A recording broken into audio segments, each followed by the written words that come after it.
Hi folks, Dave, the Honest Audiophile.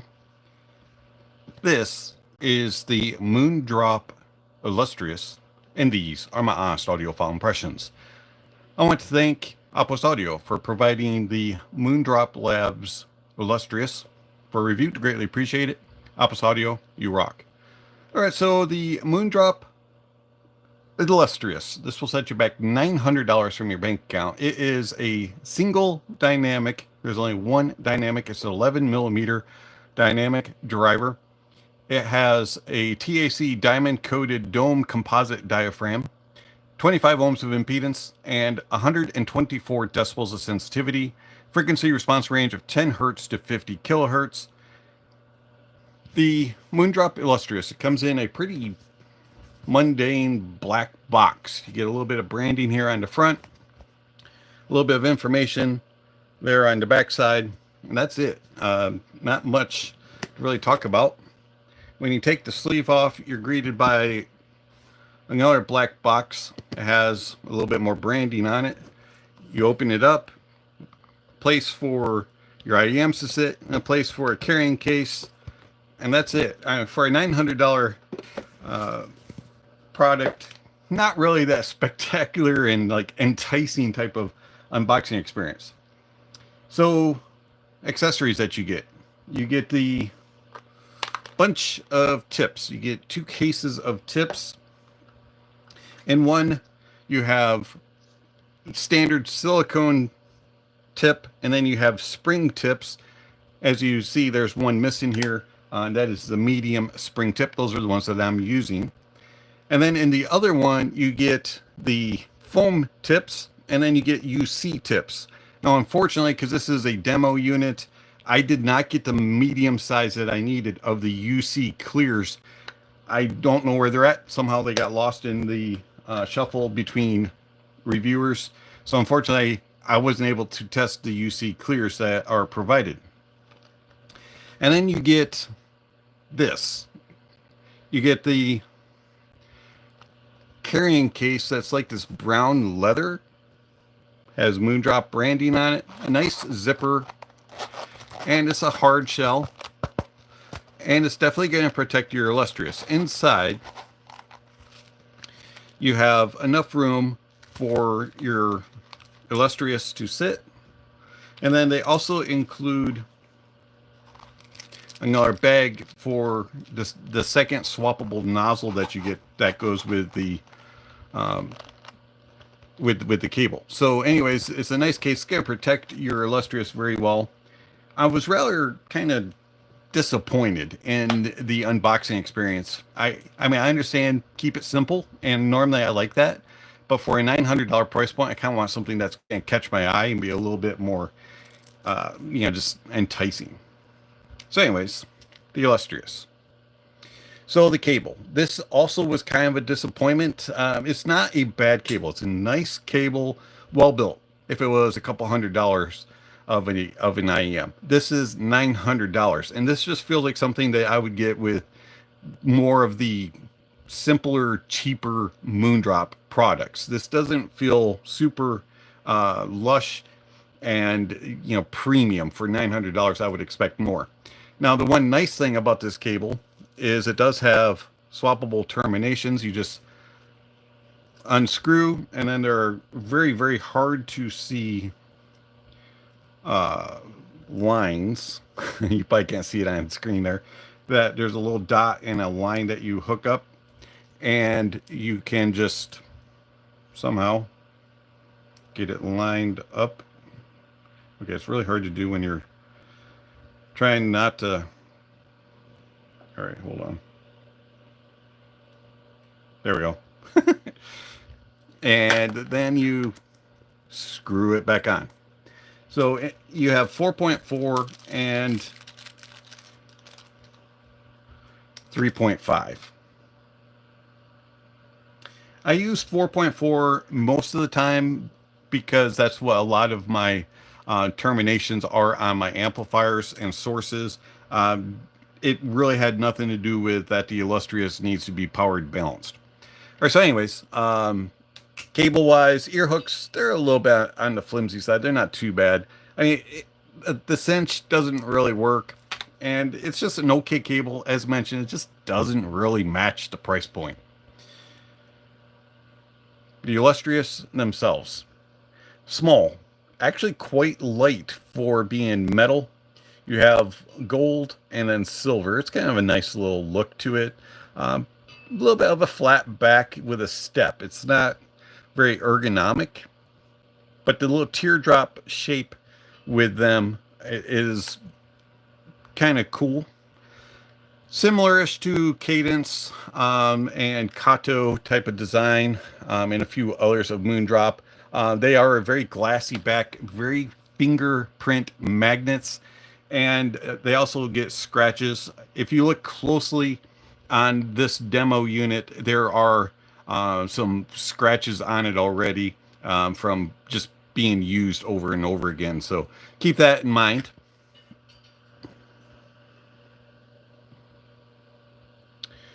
As far as the nozzle, it's not the longest, especially with that step. It is somewhat of a shallow fit. And so when you pop them in your ears, they disappear pretty easily. I had no problems with them fitting, like, up and down and wide. So as you can see, they fit right in my ears. Where I had problems was that short, shallow nozzle. I found that longer tips worked the best, which was why I preferred the spring tip, because it's a little bit longer than the others that were provided. Also, I preferred the Divinus Prism and the Triclarian and the SpinFit W1 tips. All of those fit me a whole lot better than any of the other stock tips. One other thing of note, the foam tips helped to hold it in place, and I found that the foams supported it pretty good, but unfortunately kind of impeded the sound, and it was a little too lackluster when it came to like detail retrieval and resolution. So I did not like them with foam tips, and I tried several different foam tips that I have. I did not try the stock foam, as I have a rule of thumb when it comes to reviews.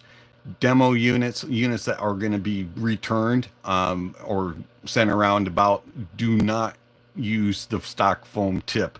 So anyways, the foam tips that I used were Sonic Foam. I also tried a few other brands which are slipping my mind at the moment. But anyways, isolation of outside noises is not very good. So even with a longer nozzle or tip, excuse me, and a really good seal, these do not block out very well. So I have a fan running in the background because it's extremely warm here in the Midwest, and it's very warm in my office this evening. And putting the Illustrious on, making sure that I'm getting a good seal, I can still hear my fan quite loudly. These probably block out maybe at the most 50% of outside noises. With foam tips, it was pretty much the same. It was amazing at how bad these are at isolation of outside noises. They just do not block out outside noises at all. Probably a lot of that is caused due to the short nozzle. But if you're looking for a small IEM that isolates, this is not it. Does not do a very good job. Comfort-wise, though, I can wear these for hours on end. I had no problems whatsoever wearing the Illustrious.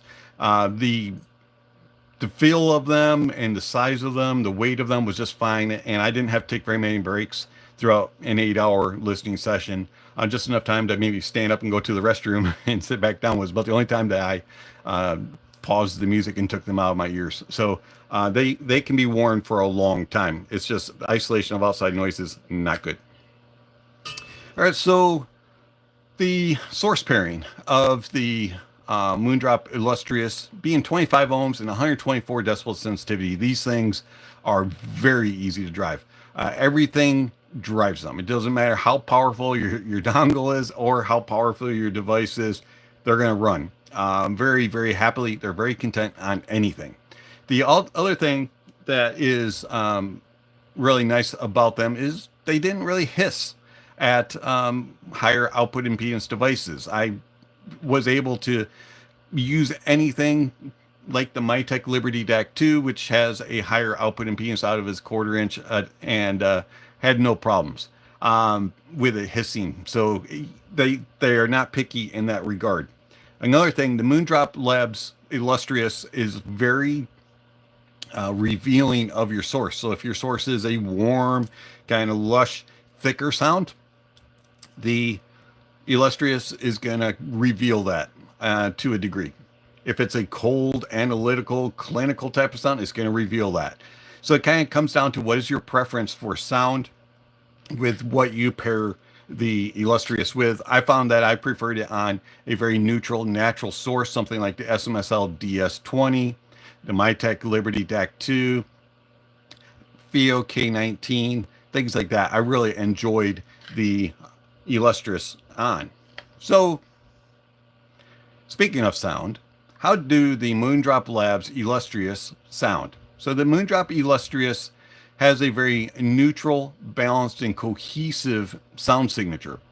The bass is kind of linear. It does not extend very far into the sub bass, especially for a dynamic. It was rather surprising at kind of how much information you get, but how lackluster the impact was and how much lacklustery the rumble was. And the sub bass, when it's called upon in a track, you'll kind of hear a little, but it's not a very emphatic, not really, you really have to like listen for it.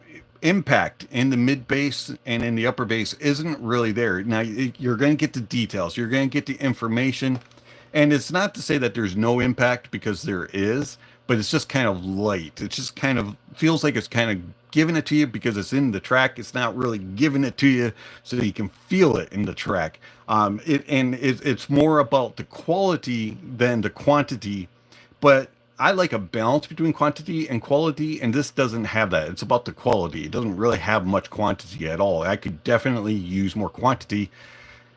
How often do I say that? So the details and resolution are really good in the bass. It's very clean, it's very clear, it's very quick, it's fast, it's very resolving, and it just lacks texture and impact. Tonality wise, it's very good. Going into the mids have a slight elevation going into them around 2K-ish. They kind of get a little bit more forward. They never go into like forward, bright, hot, shouty type of presentation, but they do have a little bit more emphasis. So they're a little bit more forward, mid-centric forward than I would say a true neutral would be. Overall, I find that the mids have a nice tonality about them. It's a very natural. There's a little bit of warmth to them. Unfortunately, the note weight isn't really there. They're somewhat on the light side, kind of like the bass. They kind of lack that body, just that little bit of oomph, a little bit of gumption. And I find that the details and the resolution are also very good in the mid-range, along with the tonality. You have a nice tone and timbre. And there's good air, nice space, and everything. It's just, I just wish that there was a little bit more body to it.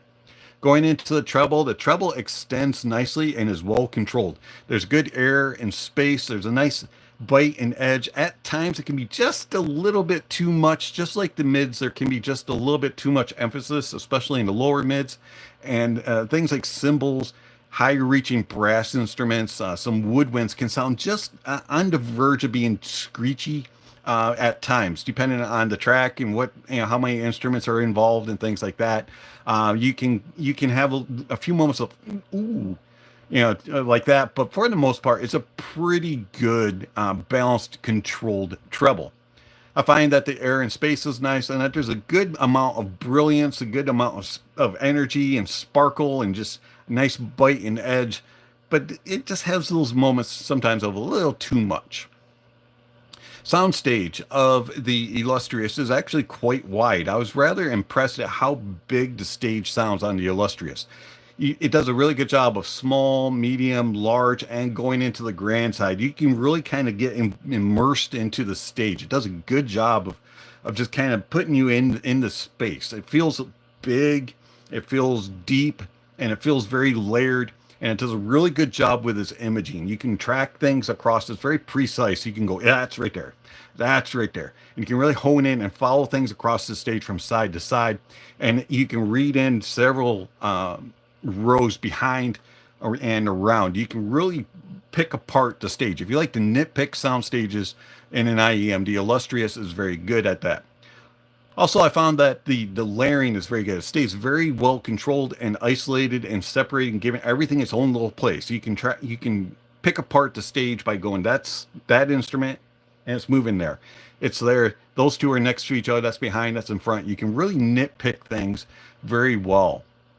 And then I found that the details and resolution are also really good on the Illustrious. It has a just the amount of information that you get can be really, really good. It's not the best at its price point, but you will be amazed at how much information you hear, where you hear it, and how it's coming in, and how well it's resolved.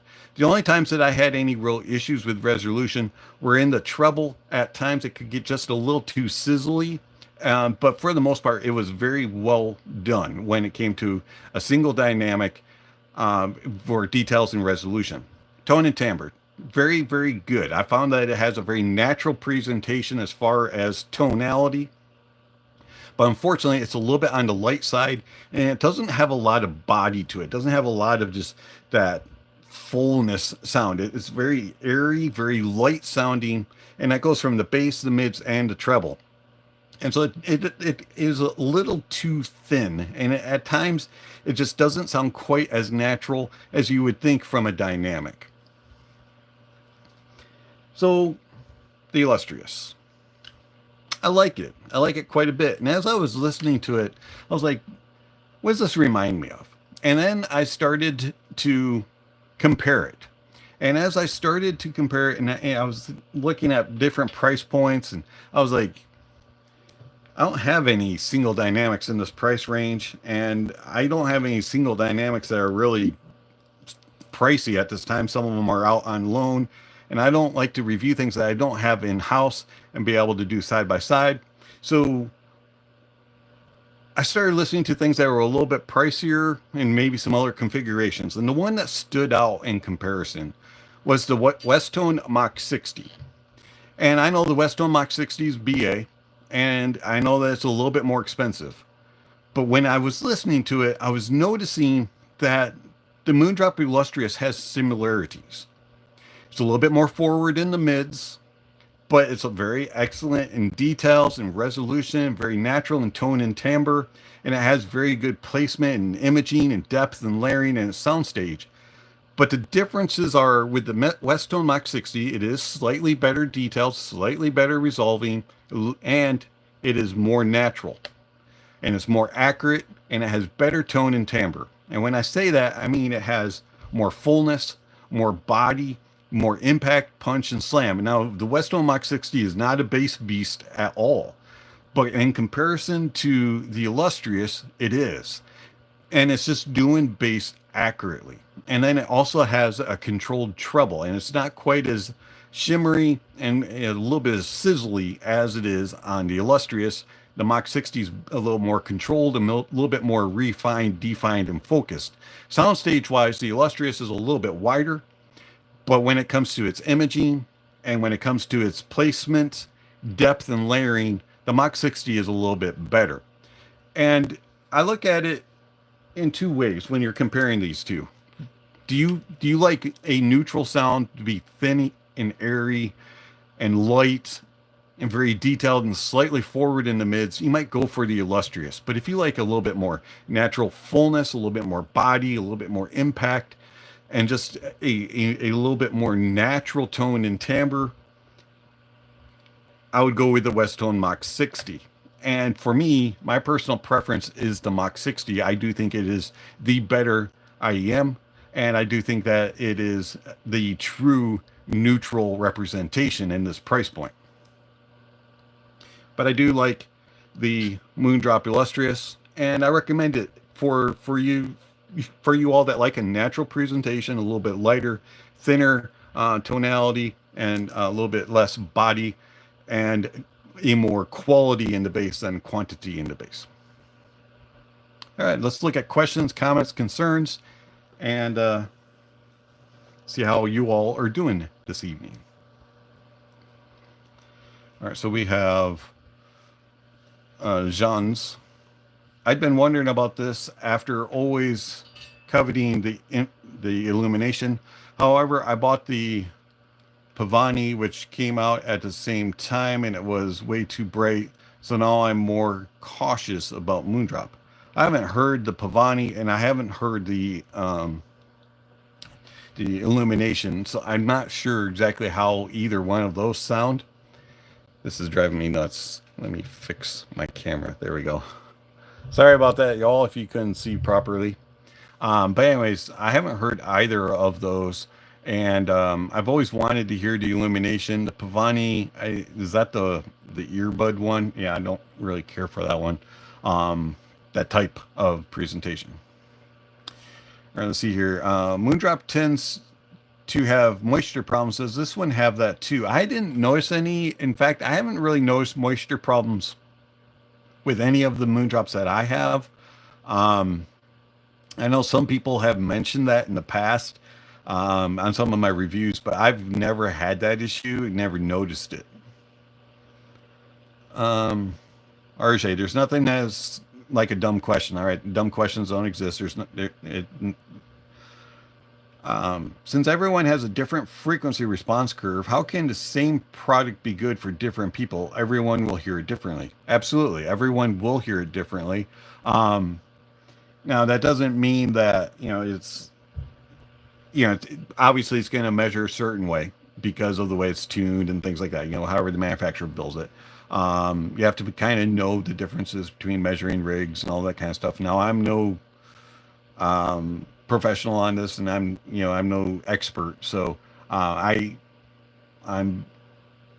not really the person to answer that question. But yes, we all do hear differently. Hope you're doing good today on the Book Nook. Yes, I am doing good, and I need a Book Nook. Have you tried the Truthier Pure yet? I have one in, and I've listened to it briefly. That review will be coming in the near future. And just in case everybody's wondering, I'm not drinking coffee this evening. And this YouTube, this is not a sponsorship. This is not any support. But I am drinking a Scooter's Peach Bliss Lemonade. All right, let's see here. Your voice is kind of muffly. I'm sorry about that. I was talking a lot today at work, and so I do apologize for that. Inaudible crackling voice. Is everybody hearing that, or is that just on the Book Nook? Could be something to do with my fan being over there. I'll move my fan. And also sometimes it could be a YouTube processing thing. Hopefully that gets a little bit better. But yeah, my voice, I do have a cracking of voice at the moment. Okay, so it could be my internet acting up too. I did test it before I got on, and everything was running optimal according to Comcast. So I do apologize for that. I'm not going to restart it now that we have a live stream going. So about 30 minutes. I'm only going to go till 9 p.m. this evening. All right, so I am going to disconnect the microphone and reconnect it.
and that's a Rode podcast USB. Probably not what we're looking for.